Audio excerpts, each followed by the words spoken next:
Hello guys, in today's video I will be showing you how to fix Shopify green screen problem. So the answer is easy, just go to the settings and then scroll down to the apps section and then go to the search and search Shopify and then go to the storage, and here you will find this clear cache option. Click on it.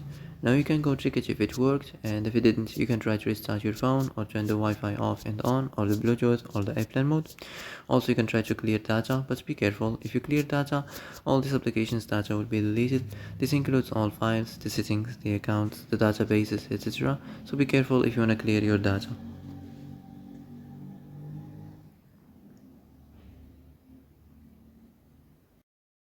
And that's it for today's video. I hope this is the answer you've been looking for. If you like this video, don't forget to like and subscribe, and see you in the next video. Thanks for watching.